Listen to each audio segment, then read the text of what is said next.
masyadong ano eh. Teka lang. Wala ka hong asawa, pero may boyfriend ka. May boyfriend pero hindi pa ano, yung ano lang sa ano lang, sa Facebook lang po. Paano po yan, ma'am? Kasi dito sa Facebook din kayo nagkikita ni Siro. Magkakilala sa Wanted Sweetheart pa. Paano yan? Okay lang naman siguro yun. Ha? Hindi pa naman kasi yan. Hindi pa naman Ikaw mawala yan. accepting ano. Okay lang naman, ganon. Huh?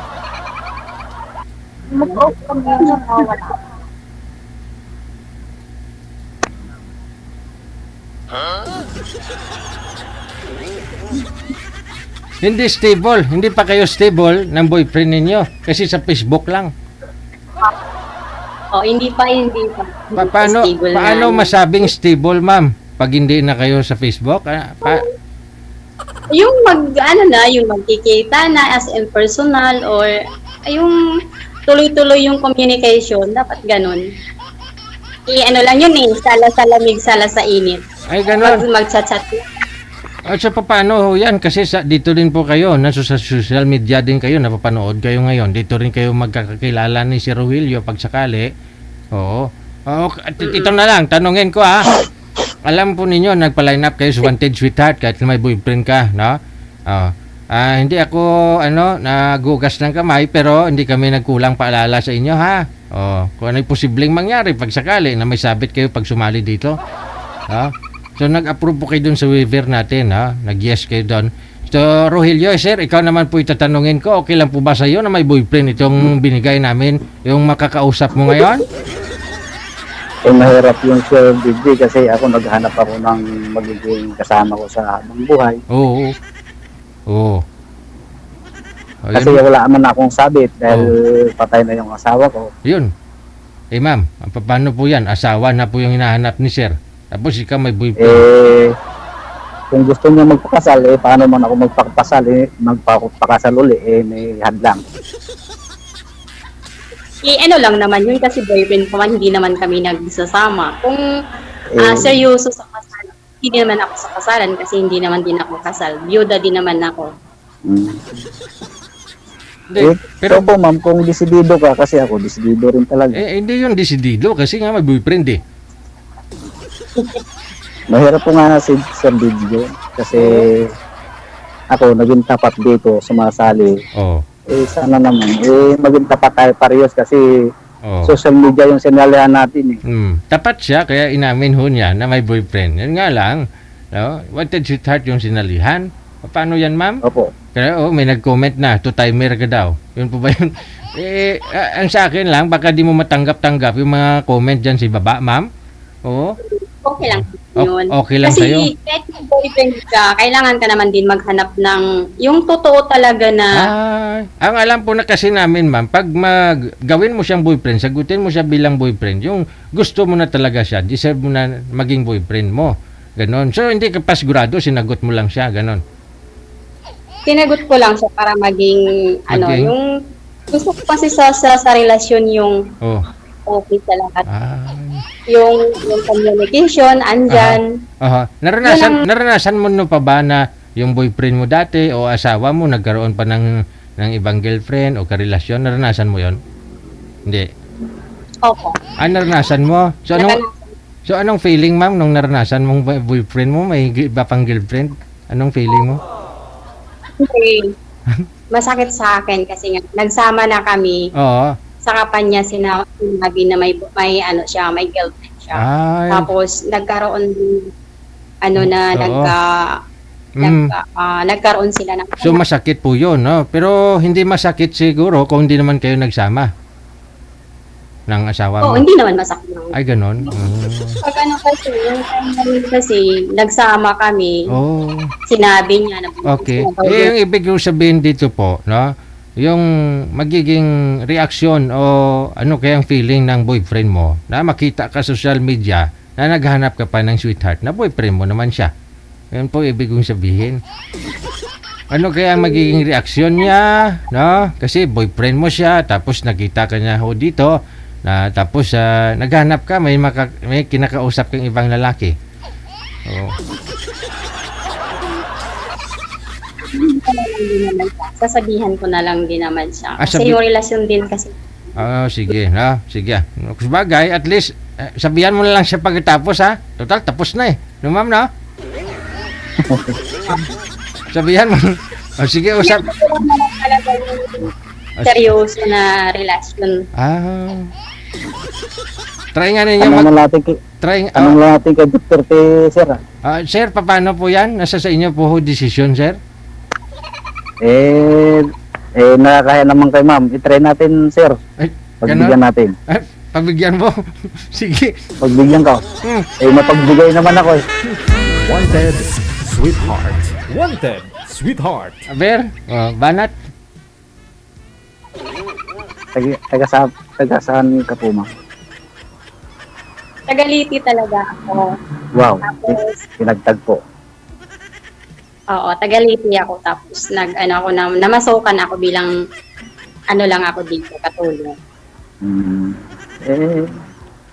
Ayos naman yun. At least may trabaho. Saan po sa Islete? Oo. Kasi naman, andun ako sa amin, nakaupo lang, walang ginagawa. May mga anak din ako nangangailangan ng pagkain araw-araw. Saan po kayo sa Leyte? Sa Mahaplag po. Ay, malayo. Malayo pala sa Ikaw po ba taga saan po? Taga Leyte yung probinsya ko, pero nandito ako sa Nueva Ecija. Di ba isi? Isang sakay lang yan, papunta sa inyo.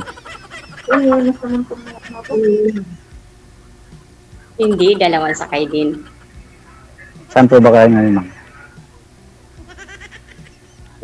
Ngayon, Oo. andito ako sa Makati. Malapit lang. Malayo din. Malapit. Yun ang katwiran ko eh. Iba eh. Walang malayo, walang malapit pag ginusto. Sa bagay, yun talaga. Pero ang gusto ko lang kasi, tapat lang. Kasi matampuhin kasi ako pag ako niluloko. Kasi ako hindi ko gawain yung manluloko kasi. Hindi naman kasi po. Hindi naman sinasabi kong hinuhusgan kita, nasa sa'yo na yung desisyon. Lahat naman tayo dito, pinanganak sa mundong ibabaw. Wala naman perfecto. Ang magiging tapat lang, yun, okay na yun, sapat na. Matanong nga, ilan din po ba yung naging anak ko? Naging anak ng asawa mo? Yun, tama. Sasagutin sana kagad kita eh, kasi inansiro nyo na eh. 4 po. Ngayon, hindi tapat. Malalaki na po sila. Ay, yung panganay ko po, 21. Paalis na rin papuntang Lebanon. Lebanon, Ulan. Yung 3 nag-aaral. Andito sa akin. Bali yung bunso ko, 12. Kayo po, ma'am. Kayo po, ma'am. Ilan anak nyo? Kalahating sina. Kalahating dosina po sa inyo. Oo. Dalawa na lang po. Kulang na lang po 2. 1 dosina na. Oo. Pero yung 2 talaga ang sinusunod kasi maliliit pa kasi sila. Kaya ito, namasukan ako para makapagpadala ako doon sa Leyte ng panggastos nila. Malayo ba yung sa inyo sa ano? Malayo ba yung sa alam ba yung ano? Kasi yung syudad namin, Ormoc eh. Mga siguro, pero di ko kasi sa pagbibiyahe kung baka mga 2 o 3 oras simula doon sa lungsod, sa bayan namin papuntang Ormoc. Ormoc, Tacloban at saka Baybay, Leyte City, yun ang doon sa amin. Pero malayo pa po yung sa amin. Sa may siyudad ng Ormoc, malayo pa yung sa amin. Mga ano pa siguro, mga 1 oras kalahati o 2. Mas malayo yun sa amin. Ay, kasi medyo bukid or bundok na yun sa amin. Malayo na rin kami sa dagat. Excuse lang, ma'am. Saan po ba ngayon yung boyfriend mo, ma'am? Saang lugar? Sa ibang bansa po, sa New Zealand daw po yun. Daw. Pero taga Batangas daw yun. Hindi ko pa kasi ano yung niya. Ano lang din yan, 45. Kaya, parang 45 yung edad niya. Matanong po kita, ma'am, ilan na po edad mo? Nag-44 ako noong June 15. Ilan po? 44. Bata siya. Kaya pa dagdagan ng 2 kung sakali. Sa panahon ngayon, mahirap na, mahal na yung bigas. Ay, walang problema ko sa bigas. Kung bigas lang problema mo, walang problema. Alam mo sabihin, walang problema. Pero pagdating na sa panahon, makakamot mo yung hindi dapat kamutin. Dahil sa sobrang hirap natin ngayon eh. Bagay, tama po kayo. Oo. Matanong ko lang po, kayo sumali rito, alam niyo namang pag sumali ka rito, alam mo yung pinapakay mo rito, anong hinahanap. Oo, alam ko naman din yun. Jadi ready ka naman, isakali. Depende po sa ano. Ready po. Anong klaseng ready? Marami kasi yung ready na yun. Ready. Package deal na po lahat yun. Package deal. Oo, yun kasi ang hinahanap ko kasi yung tanggap talaga. Kung ano man meron ako yun yung tanggap ko sa side ng maging partner ko soon or ano ba? Sa akin naman wala naman. Sa akin naman kasi wala namang problema sa sinasabi mo tanggap o hindi. Sa akin lang. Siyempre kung tapat ng isang tao, bakit hindi mo tatanggapin? Hindi mo mamahalin, tapat naman. Yung tanong, sir, matatanggap mo kaya si girl? Kasi hindi siya tapat, may boyfriend siya baka madala naman sakali po sir ng mahilot. Mahilot. Oo, kasi baluktot yung nadaanan niya, ako magtutuwid kung sakali. Ikaw yung doon, makipag-usap na lang doon sa boyfriend niya sa New Zealand Kamu, total dito naman ako sa Pinas, malapit kay girl. Ikaw malayo, ako na lang pala. Alam, dira?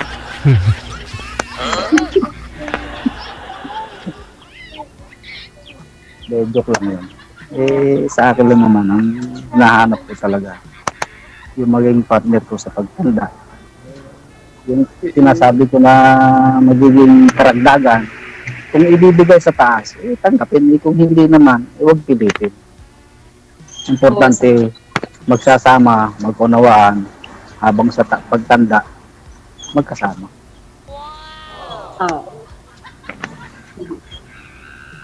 Sana ganun na hindi lang sa una pangalawang baka kasi kadalasan kasi parang naririnig ko na kasi na sa una pa lang tanggap kung yung nandyan ni girl, tapos pagdating ng mga ilang ayun lumabas na sasabihin na bahala ka dyan sa anak mo, hindi ko naman anak yan, bahala ka magsusunod. Kasi pinasok mo yung ganong relasyon kung ano man at siyempre matanggap mo yung nagiging partner mo. Siyempre kung ano man yung naging kasama dyan, partner, tanggap mo na rin. Kaya nga, yun na sana na habang naanggap pa, pag-isip ka na kapag-tangan. Kasi kung sakaling tuloy-tuloy na, alam mo na Oo. Sa akin kasi sa edad natin itong ganito, maabot tayo ng ganitong edad, kumbaga sa mastong gulang na rin, wala namang problema yung sinasabi lang, ang bilis naman, Ngayon pala nagkausap, eh bakit ganun kagad ang sinasabi, ganun kagad tinatanong. Siyempre, hindi patagalin mo, eh, ngayon din, eh, ganun din naman kalalabasan na. Wala naman mawawala eh. Teka nga muna, matagal na yung pag-uusap natin. Ilang taon ka pala? Hindi ko natanong sa'yo. Huwag mo nang tanongin, baka magulat ka pa.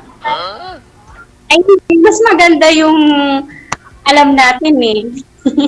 Kasi tuloy-tuloy na yung usapan natin, malapit na matapos yung oras natin. Eh, hindi ko alam kung ano yung pangalan mo, ilang taon ka na. Eh, ikaw muna tatanungin kita, ano pangalan mo? Maribel. Oh, Maribel. Marilik. Ako naman po, Aurelio. Rogelio. Opo. Oo. Mag-usapan naman tayo mamaya pag nag-off cam na si Sir DJ. Eh, siyempre, magtuloy-tuloy para man ang usap natin. Hindi ka mukha anong nakausap ko rito dati. Nung nag-off cam na si JJ, umalis na siya, inalis na rin niya ako. Hindi ako na lang mag-isa. Sabi ko, kawawa naman nangyari sa akin. Hindi kayo nagkasundo na mag-uusap pa kayo po. Hindi po, eh, nag-iintay nga lang din ako kasi first time ko noon. Kaya sana, pag halimbawa nag-off cam na si Sir DJ, eh wag mo naman ako iwanan para magbigayan tayo ng Facebook mamaya. O, ayan na naman, hindi mo na naman binanggit yung edad mo. Ang daya mo naman. Pinaabot mo naman ang layo. Eh, siyempre, mamaya sasabihin ko rin. Hindi, joke lang. 45 po. Isang guhit lang. Sigurado? Opo, Mhm. di ka makapaniwala. Medyo. Akala ko na 50 ka na. Ha? Akala ko na 50. Grabe ka naman. Matanda na pala ako, tignan ano. Kasi, ganoon talaga kahit bata pa. Eh, pagbubukid lang naman po ang trabaho ko dito. Laging bilad sa araw. Saan? Nagsasaka lang po, nagsasaka lang po ako dito sa Nuevesia. Sa kapatid ko, at saka yung may amo rin ako dito, isa. Mga asing ko siguro, magpapaani na ako. Kunti lang naman to, mga 150 ka ba lang siguro. Konti lang. Kaya sabi ko sa iyo, hindi problema ang bigas. Ulam na lang. Ganon.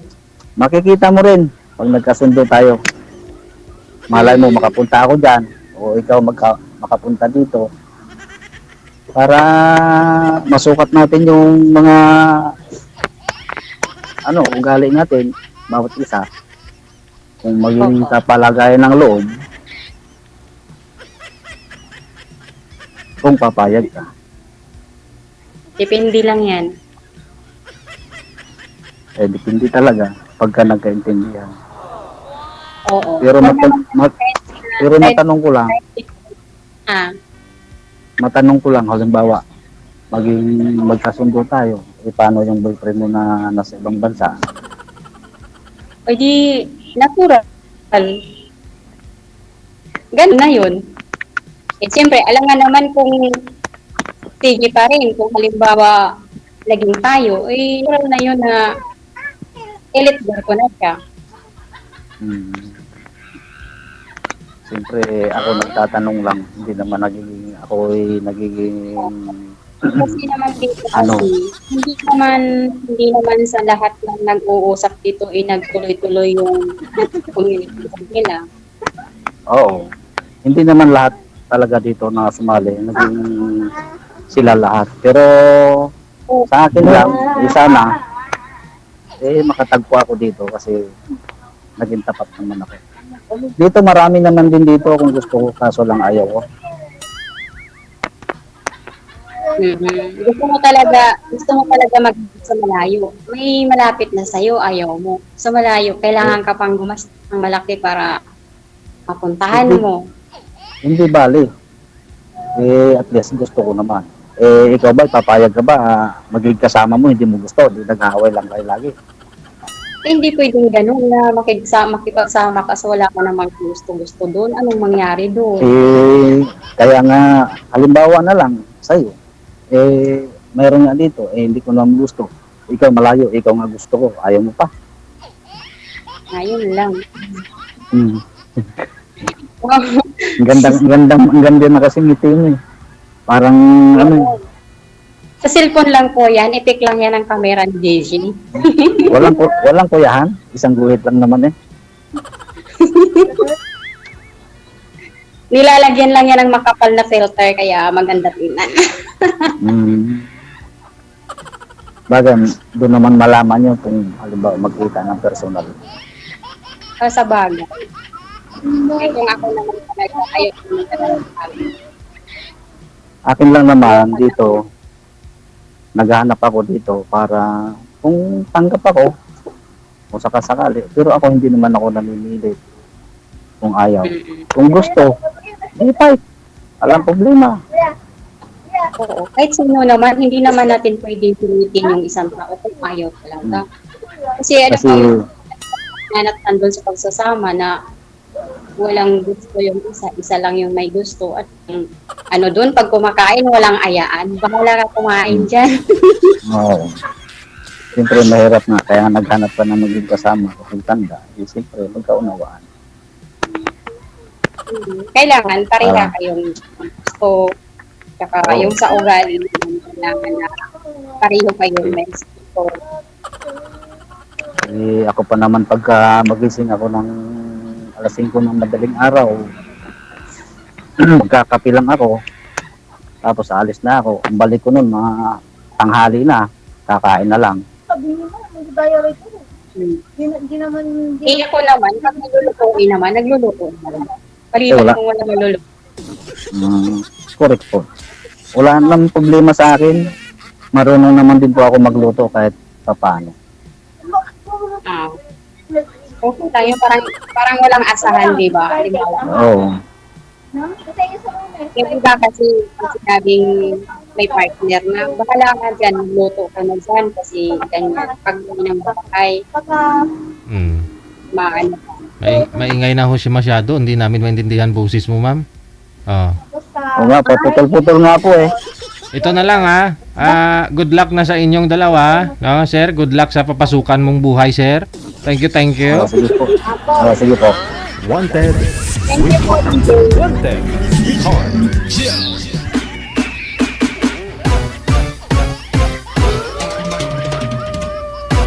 Masadya talaga ito. Kita nyo, Bulgaran, no? Hindi lang lalaki ang mahilig mag-two-timer.